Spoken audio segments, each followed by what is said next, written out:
The King of Podcasts Radio Network proudly presents the Broadcasters Podcast. Here is the King of Podcasts.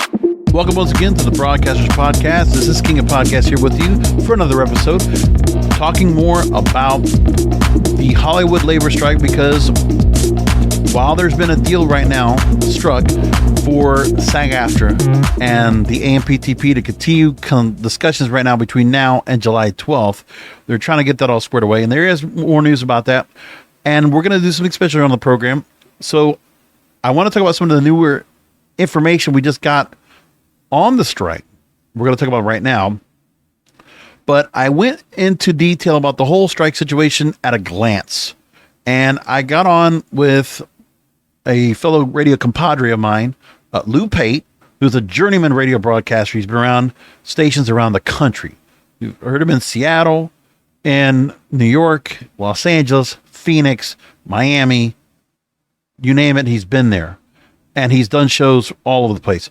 And today he happened to be filling in for a host, the afternoon slot at 1210 WPHT, the big talker in Philadelphia. And one of the rare times he wanted to go ahead and talk about the writer strike, he figured, well, he heard on my podcast about it. And for the first time, hey, he gave me a gracious spot on the air for a half hour to talk about it at the tail end of the afternoon shift at WPHT. And I was like, oh, great. And I just got off the air with him earlier today. It was around, 6:30 or so at night. And so it's about, 6 hours ago as I recorded it. And I got the audio turned back around, and I have it for you. So we're going to go ahead and insert that into the program. And Lou is interviewing me. A few times I'm in the guest chair. I'm always in the host chair myself for producing. But we're here, and we did it. And I was like, okay, let's go ahead and talk about it. And it was good. I enjoyed it. Great time on there. And I was on my game, I thought. I thought I did really good talking about stuff. So we talk about how it affects movies, how it affects television, and what is it going to be the immediate effects right now, and then understanding what the reasons for the writers and the actors and directors to all be striking right now. Well, the directors, we know they already came up to a deal. We didn't talk about that so much, but the writers and the actors, now the actors, they're about ready to go and come to a strike. They're all working for it. So it's all coming up right now to go and figure out. So let's go ahead and take first from the story, and then about 15 minutes of the interview that I had with Lou Pate over on WPHT. And if you want to follow him, you can also follow him on Twitter. He does a lot of political talk. Listen, and I don't want you going to tell me anything because, there's certain political talk that certain people might have. Me and him get along great, regardless of anything when it comes to what people might think of, political thinking. Him and I, we're both independent. Okay. And that's fine. Listen, and me and him can have a good debate on politics or whatever you want. But I don't bring it up over here, and I didn't bring it up on the program. So it's just the best part. I'm not going to go political on that. So we talk about it. And with that said, you can follow him at Lou Pate Show. LOUPATE Show. At Lou Pate Show. That's where he does all this stuff. So go ahead and, if you haven't followed him there, please do. He's one of the guys you'll always see that he always gives me the bump on Twitter. And so a few more people that might be listening to this program right now are listening because of Lou Pate. And for that, I thank you. And if the Mazzoli Army that listens to WPHT, if you're listening into the program, thanks for finding the show for the first time, and thanks for listening in. Thank you, Lou, as always. We'll go ahead and go along with that. Now, let's go along into the story, starting with the Hollywood Reporter. They make the report that SAG-AFTRA is now calling for member volunteers. Unions prepping for the potential strike. So, in the event of a work stoppage that will potentially require phone banking and sign making, the union told members, quote, "We need as many volunteers as possible to be effective." So they're already preparing for a strike. Even with the extension, nobody expects it to actually happen. So, message was sent, and 160,000 members are filling out a survey gauging their availability to picket and interest in becoming member leaders in the event of a film and TV work stoppage. And so they may soon call for a strike to put pressure on AMPTP companies to give us a fair deal on new TV/theatrical contracts.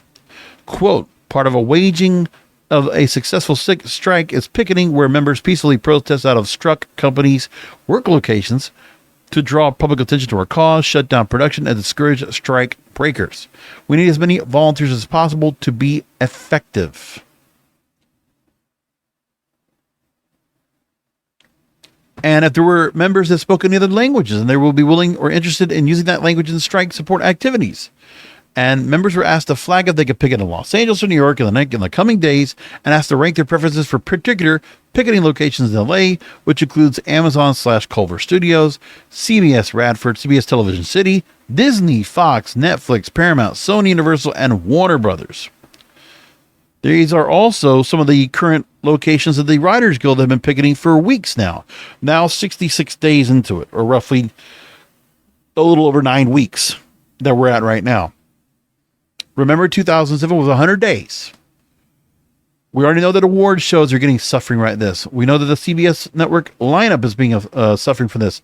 And the work stoppage, if it all happens, the red carpets will not be accompanying any of the stars on the red carpet. Movies might be going on as scheduled. Some other programming might go on as scheduled because it's been completed, or there are tweaks that can be done, rewrites that can be done without the need of the writers there on site. They can do that. So SAG-AFTRA and the AMPTP, they opted to extend the expiration date from June 30th to July 12th. And union could call strike at first targeting film and TV companies of 4 decades. As soon as that extension comes up, July 12th, 11:59 p.m. So we could very well, next week, I might be back on this program, and we'll have picket lines out there up and going. It will already have come up. Now, the Writers Guild's already had a good deal of physical production halted, as it's called the strike on May 2nd. Not only have union writer seats working, they've also targeted working on projects with on-location pickets. However, a SAG-AFTRA strike would bring any remaining union filming to a screeching halt. And Fran Drescher, the president of the SAG-AFTRA, Screen Actors Guild, American Federation of Television and Radio Artists, they seem to suggest talks were going well, as they said in a video in late June. But with the member survey, the union is hoping for the best, preparing for the worst. Well, if they're already preparing for the eventual strike anyway by going for volunteers and trying to get everything set up for the strike, it's going to happen. The writers are also in lockstep with this, so no matter what, actors have already come alongside with the writers to show their support. So now the actors coming out, and remember, we know there are actors out there. What's going to be surprising is how this will all work out. Okay?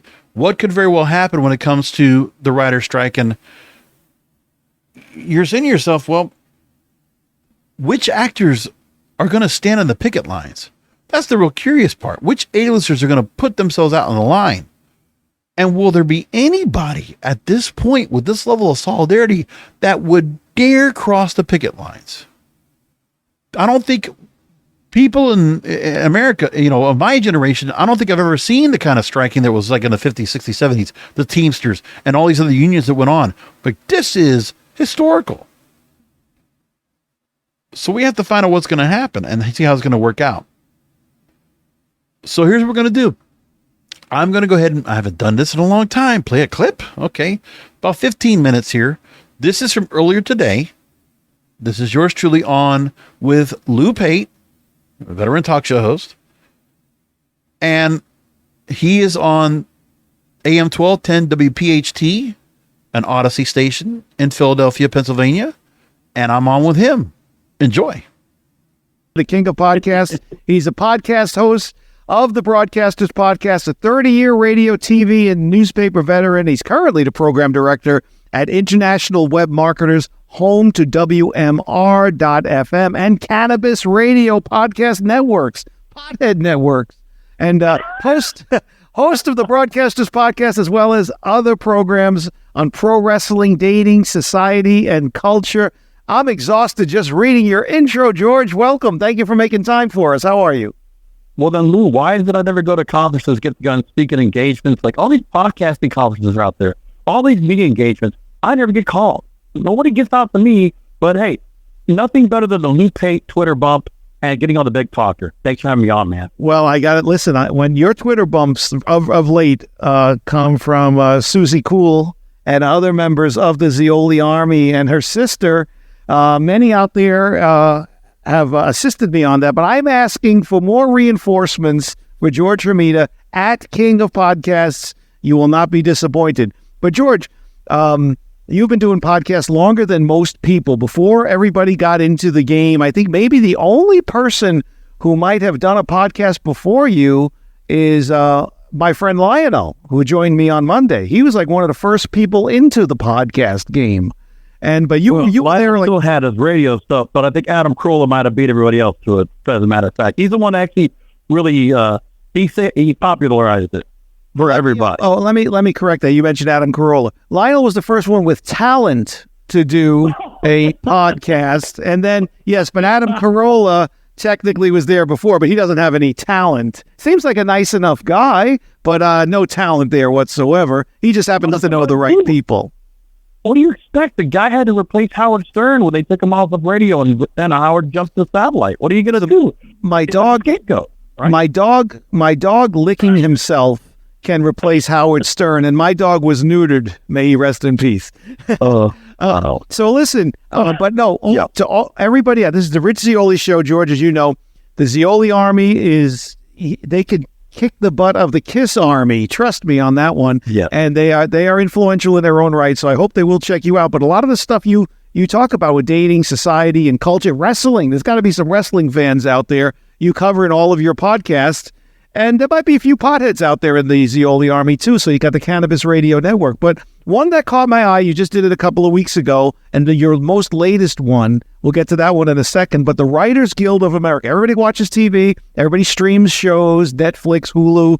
Everybody goes to movies. I haven't done a movie in a while, but the Writers Guild, people don't realize how it's going to affect their entertainment, George, because you have a lot of the Indiana Jones, all these movies we're watching now, these things were filmed, 2 years ago at least? I mean, nothing's being filmed right now, so where are we going to be in another year and a half, 2 years?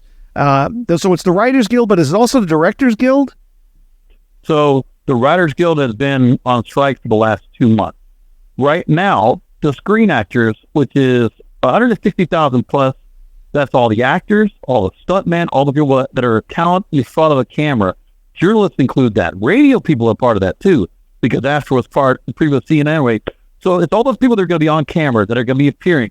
All those people are going to go on strike now. But the thing is, as of yesterday, there is an extension by 1 week because negotiations are in play. But by July 12th, if the 4-year agreement, which happens every 4 years, if they don't come to terms on the agreement, the actors are all going to go on strike. And at the moment, because of the writers being on strike, most of your fall network shows are not coming on. That includes scripted and non-scripted. So the reality shows that are out there are also going to suffer. So they're going to have to put other things on. Like CBS has already had to kind of overhaul their lineup of network shows. Like they're going to bring shows in from like the Paramount Network or from Paramount Plus.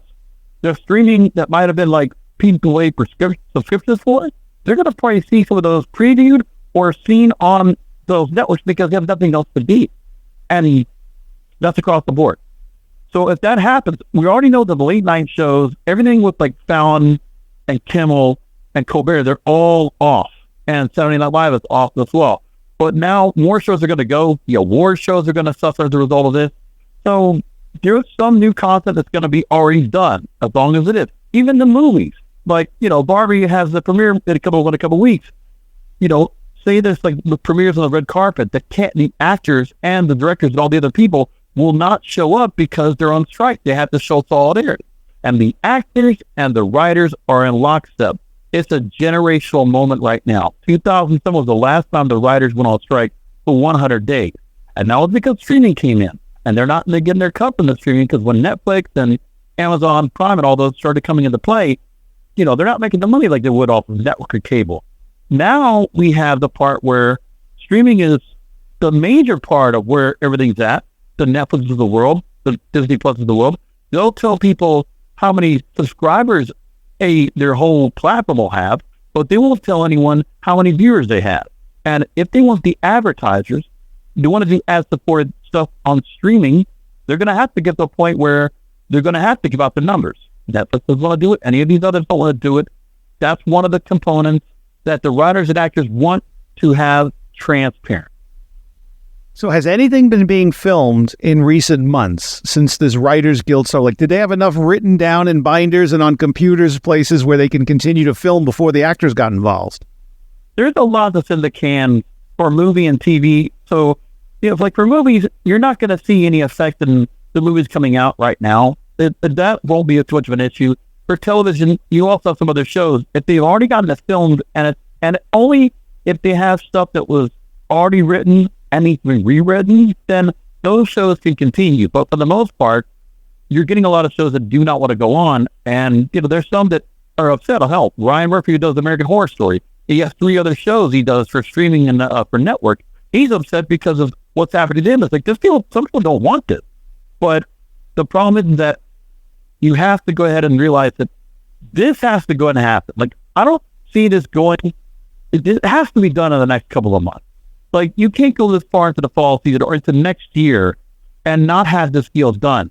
But the studios, every time this comes up for 4 years, okay, we got to bump up your pay. You have to give you a little bit more. We're going to, commit more to your retirement and to your benefits. But this time, there's AI that goes for actors and the writers where, if the machine-generated scripts or machine-generated actors and actresses doing stuff on camera, if they can do that, that has to be stopped right away. They have to address it now. The other part is for the writers, it's there's certain rooms where the script writers are not able to be a part of, and some are not. There's a part of that that's got to get done. The other thing is, as the streaming residuals, how much money they're going to make off of streaming, they're not getting any of that. Plus, cost of living is going up for them. We know how the economy is. They're not making anything better off of that now. They have to get a significant bump.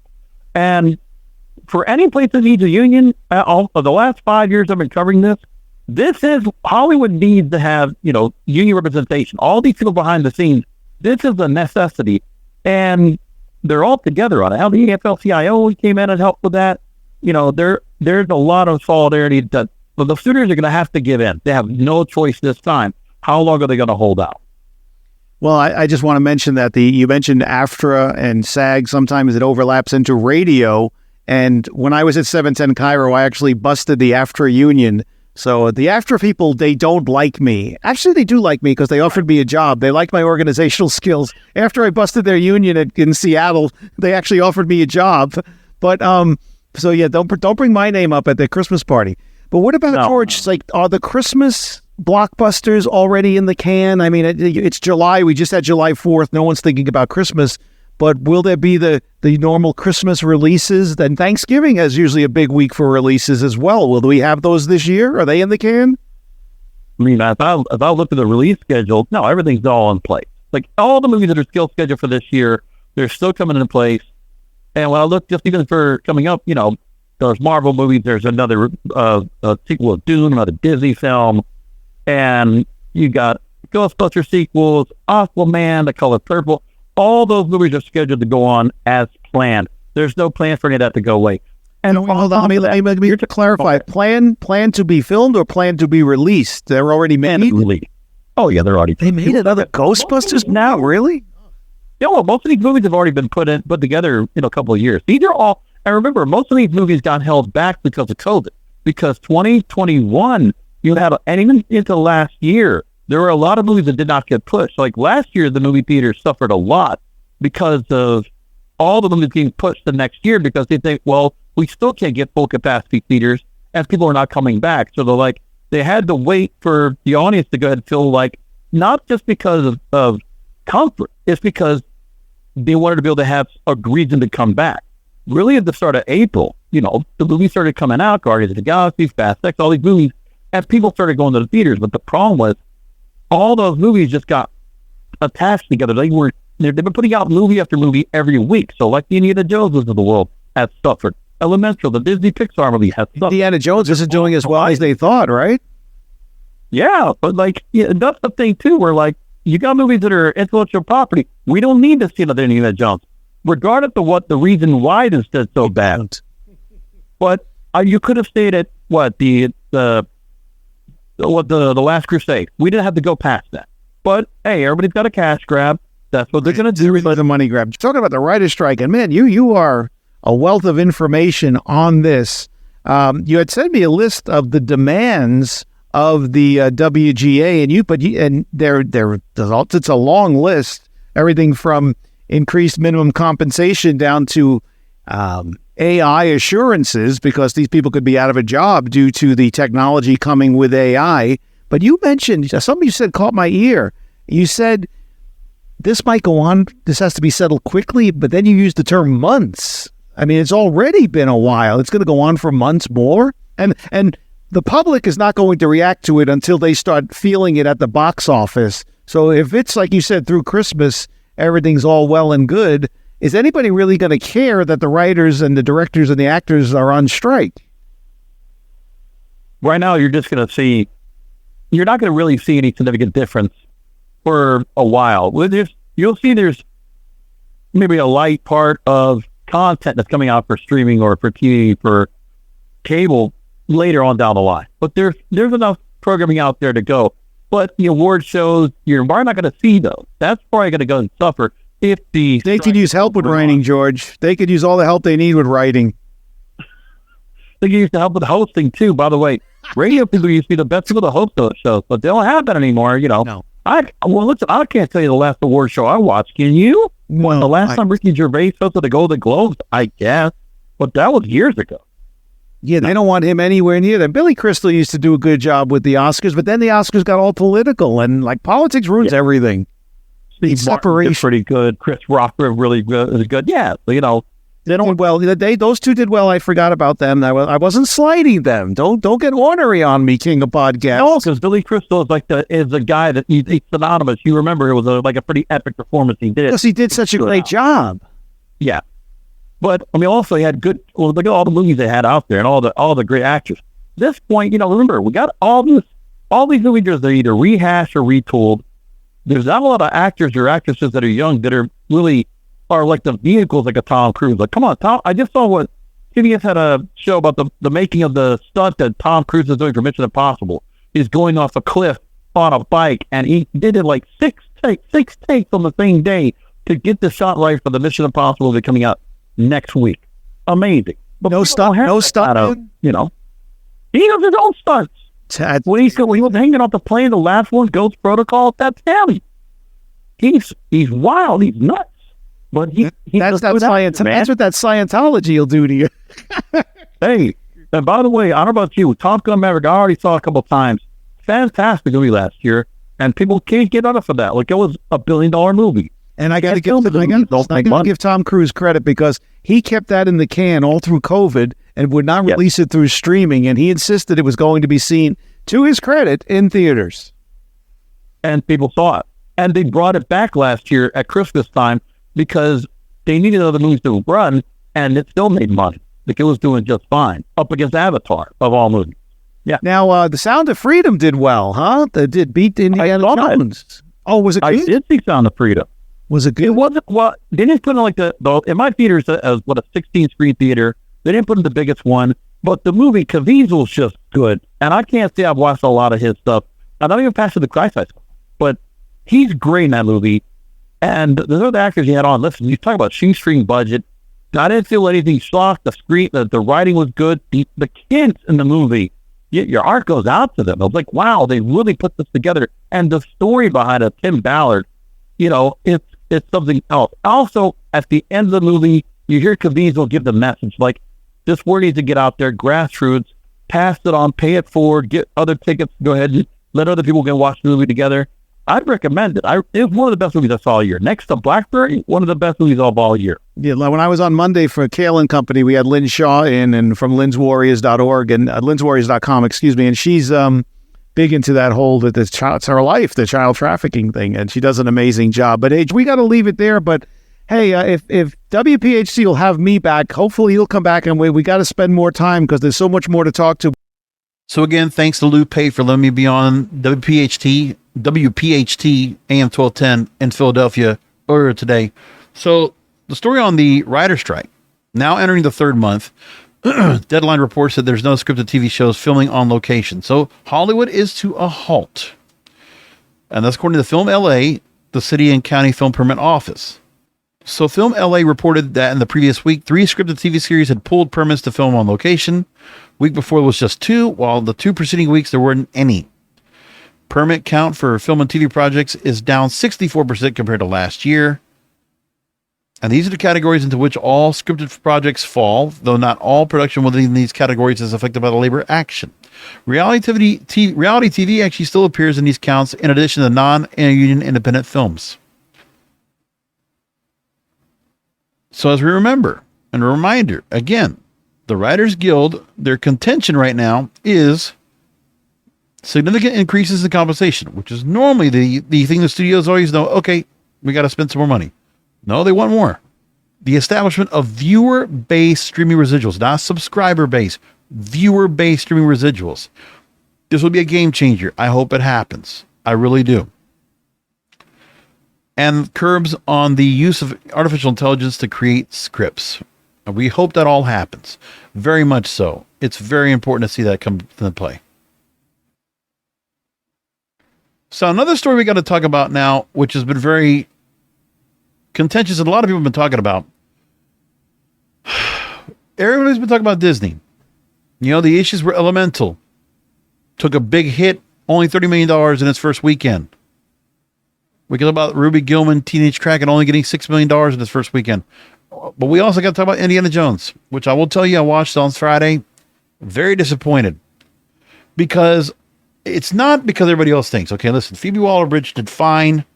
I kind of expected she was going to do that kind of like a superpower kind of thing. Be able to go ahead and handle everything that was going on.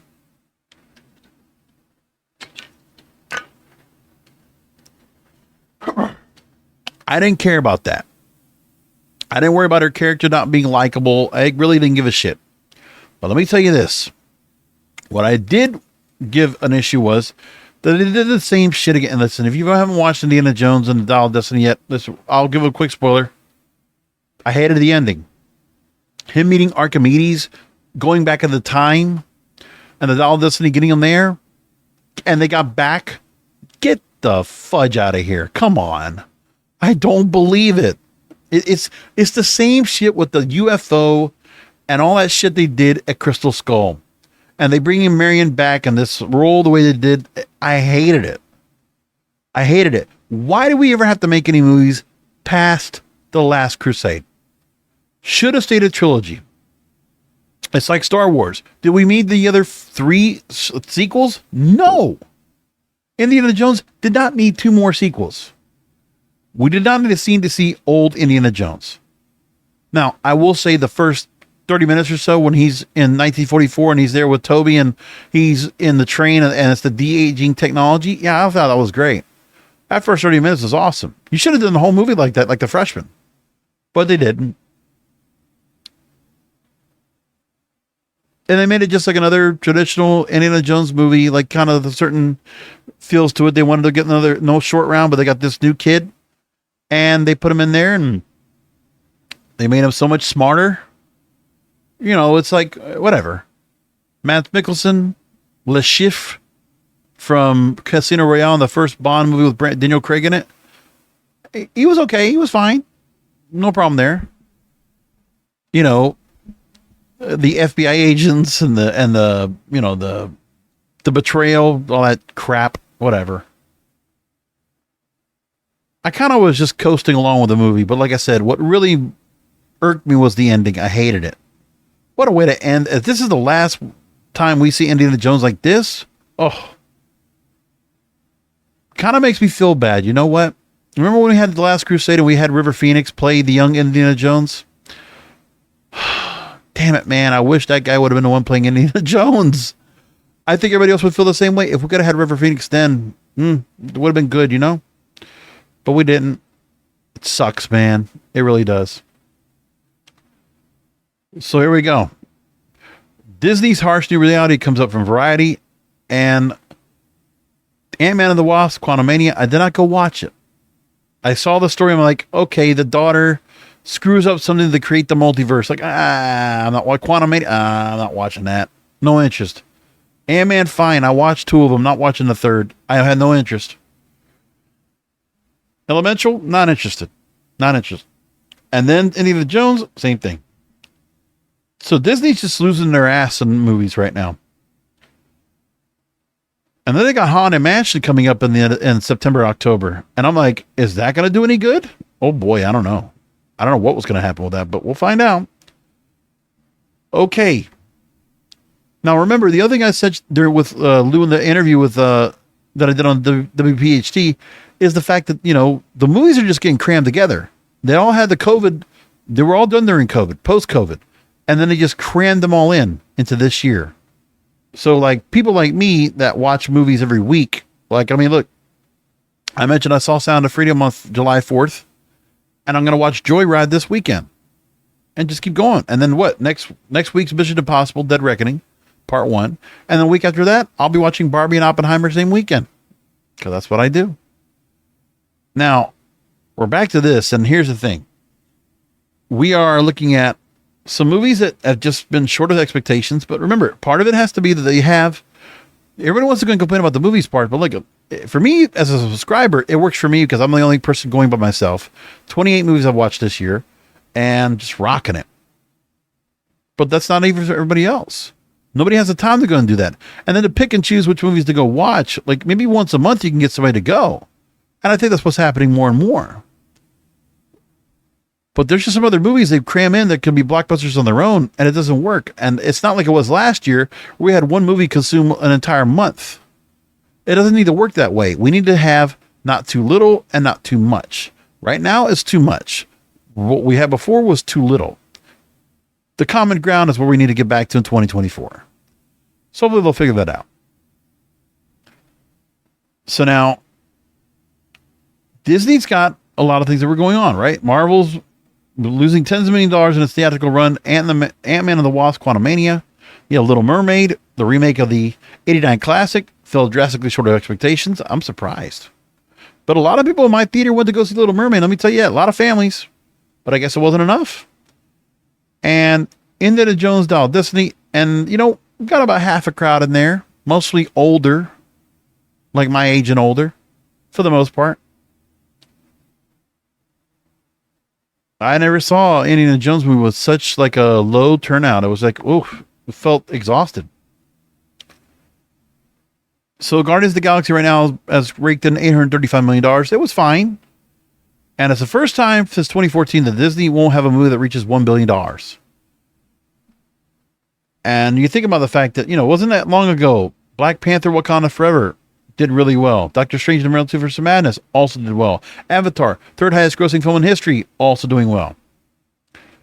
Disney far outranks still the competition in terms of market share. 37% of the industry's revenues are from movies. Universal's 31%. But ticket sales it has produced have been more earthbound. Especially compared to COVID, Disney had 7 movies that crossed the $1 billion mark in 2019.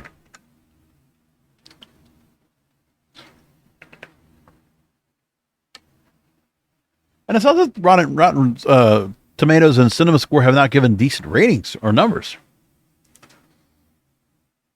But you also put these movies out like they were because they had to get them out. They couldn't keep holding on and shelving them. We've talked about that before. So they're all suffering. Like if I look at the numbers right now for the movies at the moment, they're all kind of suffering. So if I look at the current release, the annual box office right now, at the moment, Super Mario Brothers still kicks everybody's ass. That's number one movie right now, top grossing of 2023. And at the moment, it has broken $1.3 billion. Big boy. Big money. Guardians of the Galaxy, again, not going to break $1 billion. 838 right now as a latest check. Spider-Man Across the Spider-Verse. You know what? That might break $1 billion. Oh no, right now it's $615 million. But still, a good showing. 347 of that in the regular theaters or in domestic right now, which is pretty solid. Little Mermaid, a lot of money put into it. It will do well in streaming, I'm sure. Disney Plus people will love it. $527 million for that. But yeah, no $1 billion movies across except for Super Mario Brothers.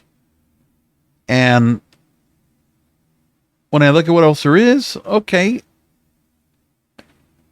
John Wick Chapter 4, he comes in. Ant-Man and the Wasp was 6. John Wick Chapter 4 got 432 million. Like, some movies had a little bit of a struggle. But now what's left that can also make a big difference as well that's coming up? We'll find out. And one of the things everybody wants to go and make a mention of is, oh, look, well, Sound of Freedom's already made $18 million already. And there's no promotion for it.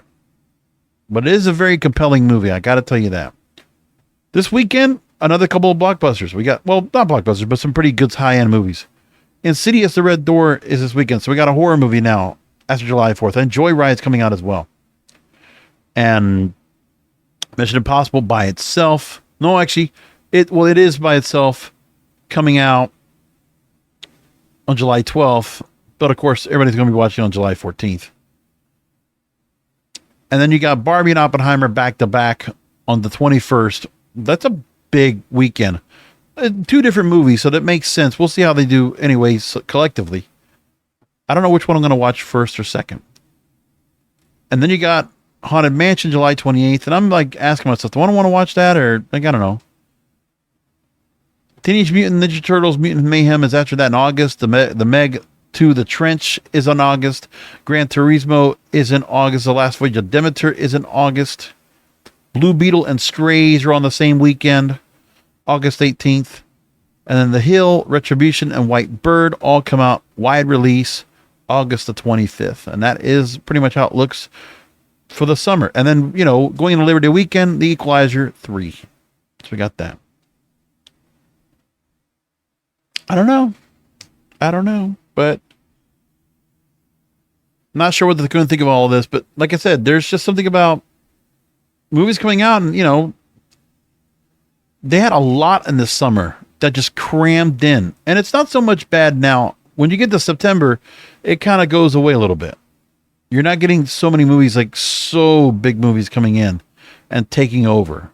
It kind of slows down quite a bit after that, which is good. At least doing something here. We don't need so many on top and on top and on top.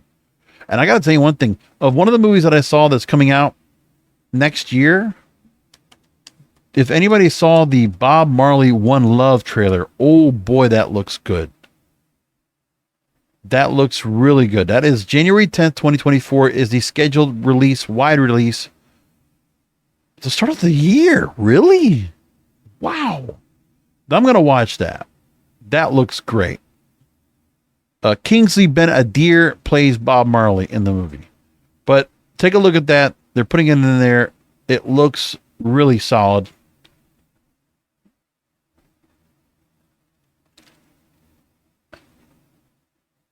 He will be in the movie Barbie. He was in One Night in Miami, among other movies. So we're waiting. We'll see how it all figure out. Another story I want to take really quickly from Variety. They talk about what studios can learn from Indiana Jones and Barbie about picking the right IP. So the idea of, okay, we're already going to get retooled, rehashed movies. I didn't even mention the fact that Ghostbusters Aftermath Part 2 will be coming up in December, I think it is, right? So they go through, Variety goes through their Variety Intelligence platform. They talk about some of the decisions they made. So when it comes to Barbie coming up in 2 weeks, that if there's a turning point for franchise dependence, as it is a clear sign that studios should always be more selective about intellectual property. So Mattel's Barbie film is going to be a good test of that. Because right now, films and shows are expected for He-Man, Hot Wheels, and dozens of other IP under the Mattel banner. And so right now, filmmakers Greta Gerwig and Noah Baumbach are going to be directing this film. They've already done it. And best known for award seasons, hits far more than studio fare, the Barbie cast is chock full of bankable stars. Let me tell you, Margot Robbie is the right call for Barbie in this movie. Ryan Gosling, good call for Ken. Like, I always knew that was going to be good. It's proof that the call to have Gerwig write and direct lent itself well to drawing significant talent to the production, and Warner Brothers' decision to branch out from its own IP library and could prove crucial if Barbie's a smash, as the film costs about half as much as a DC flick, like Shazam! Fury of the Gods and The Flash, that vastly underperformed in 2023.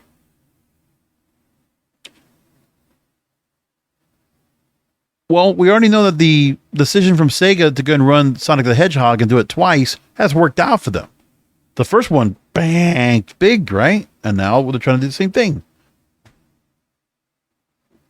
Nintendo with the Super Mario Brothers movie, most successful film of 2023. Big money. Big money. So that's what we got to look at, is that there's going to be other intellectual properties that never got their own movies. That's what's going on here, or getting a chance to rerun.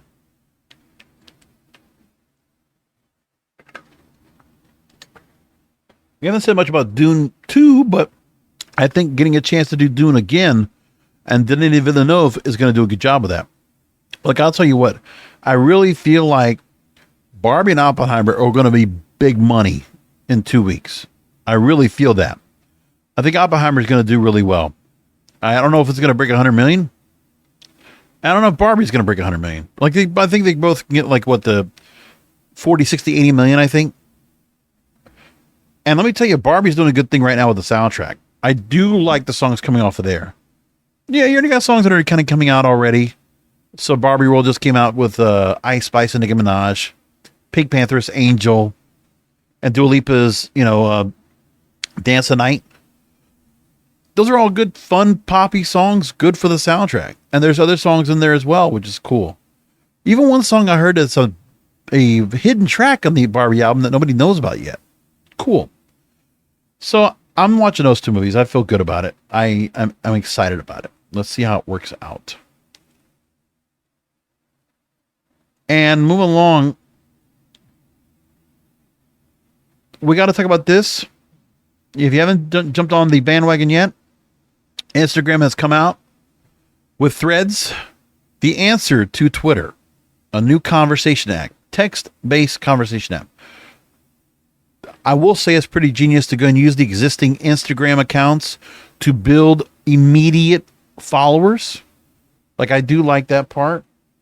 I haven't checked on my phone in the last couple of hours, but I know I had about 15 followers before, and now at the moment I'll look at my phone and I'll tell you how many I have right now. And at the moment I see, let's see here, 17 followers. So I'm getting some people back in. And I only got like 265. By the way, so if you want to follow me on Threads and Instagram at King of Podcasts, it is there. And I'll probably find some time to go on the websites and change the link so I can add the Threads share link or a button or whatever there is. It's a decent look. It looks like some of the other apps I've seen out there that do Twitter. Some of those other competitors that were out there for Twitter, that have been out. There's Gab and Parler and all this stuff. I think, they're nothing special. That's fine. So Threads has come out. For starters, they say Instagram users can keep the same username on Threads, and during setup, they can import followers and their information from Instagram. And that's what they did. You can do it really quick. Threads lets users share text posts up to 500 characters, share photos and videos with a maximum of 5 minutes. And the app doesn't include a direct messaging feature yet, but according to Meta, we're working on soon to making it compatible with the open and interoperable social networks that we can help shape the future of the internet. Yeah, you also got to get some share buttons out there, folks. So hopefully Threads gets their shit together to do that. That would be good too. We'll keep an eye on it. See if it does any good. See if people really get themselves engaged and, all caught up on it. That'd be kind of cool. So we'll wait for that. And also we got to see if Zuckerberg and Musk actually are talking about a real potential cage fight match, like a UFC type thing. I'm all in about it. And we will probably spend a whole show on it, something like that. I don't know. We'll figure it out. Actually, the other thing too is that my friend Lou Pate, I've been talking about we should get him on my show, and maybe I'll get him finally go on here and to talk about stuff. Maybe that's one of the things I'll bring him on about, Zuckerberg and Musk. If not him, maybe I'll get somebody else to talk about it. I got some friends that are in the tech space that probably wouldn't mind talking about it a little bit, so we'll figure it out. One more story before we wrap things up, and here it is. TikTok is now launching a premium-only TikTok music streaming service licensed by all 3 majors. This has come into play. So according to Olby Olbermann, global head of music business development at TikTok, this app is a new kind of service that combines the power of music discovery on TikTok with a best-in-class streaming service. TikTok Music has launched as a premium-only music subscription and service in Indonesia and Brazil, and it is licensed by, including the catalogs of all three major record companies, Universal Music Group, Warner Music Group, and Sony Music. Now, Sony Music's catalog was pulled from ByteDance's other music streaming app, Resso, which operates in India, Indonesia, and Brazil. But according to TikTok, the company's catalog is available again on Resso and now on TikTok Music as of Thursday, July 6th, today, as of record. TikTok told music businesses worldwide, "We're excited about the opportunities for TikTok Music for music fans, artists in the industry. But we don't have anything to share on future plans. Will it make it to America? TikTok Music will offer a full catalog of music from thousands of labels and artists, uninterrupted ad-free listening, and a download function for listening online. A key feature of the app is it will let users stream full versions of viral TikTok songs on TikTok Music." TikTok, by the way, inked a trial deal with Apple Music back in May that actively pushed users to that service instead of Resso. And at the time, Olbermann actually says, "We have a lot of conversations with our partners, labels, publishers, artists, managers about how we can do a better job of linking everything together when discovery happens on TikTok. We don't have a premium music service subscription service around the world yet. It's still early days with Apple and their partnerships. Is a nice move for us to provide a link from the discovery to the consumption, and monetization that happens on other DSPs." So streaming is going to continue to go and be the home for discovery. Meanwhile, radio stands behind.